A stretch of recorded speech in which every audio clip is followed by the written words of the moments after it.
Голем избор на планински чај денеска можеше да се сретне на градскиот пазар. Оризарецот Ристо Арсо веќе 20 години редовно оди по планините, бере чај, потоа го суши и продава на пазарот.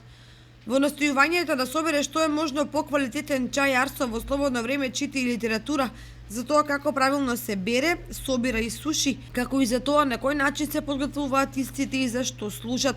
Чаевите ги берем обично од планинскиот дел и тоа највеќе идеме со еден мој комшија, повеќе со него, од Безиково терено, Голак, Крушка, дека што го викаме ние нашиот крај, Осогосиво крај береме Иглички, Вранискиот дел, тука негде тај дел се обично чаевите. Важно се за повеќе од планината и на Голак сме одели, Смило посебно го береме од Голак. Зашто служи евето? Смило највеќе служи за жолтица, хепатита, што е, и црниот дроб. Обично го зимат песок во жолчката песоко, го чисте многу добро и тие се обично неговите ударни својства за лекување. Какви други чаеви? Па добро, ако сме веќе тамо и овој габровскиот чај го берем исто тамо од кај Голак. Него го има само на црната скала према Бугарија и према на Влајина према Пешче, на Пешчево и беро тамо.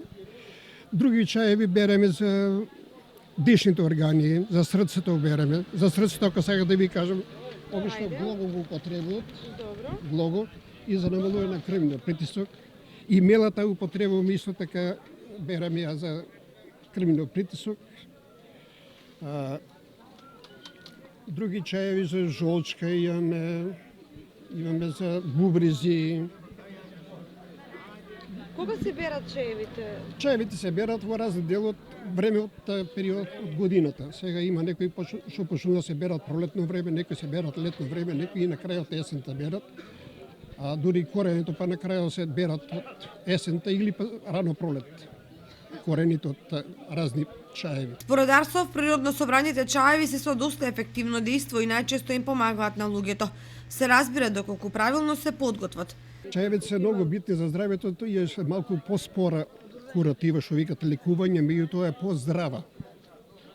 А ударните овие лековите се ударните лекови се малку побрзи, поефикасни, моментално, меѓутоа може да стварат и други, да не речем, раздорни дејства на другите организми. Чајот е природен, ја мислам дека што ми читам литературата, знам и кога да ги берам, како да ги берем, како да ги сушим и кога луѓето видат дека стварно е добро и сушено, добро припремено, спакувано, значи тоа е имат поверење и за тоа го зимат чај.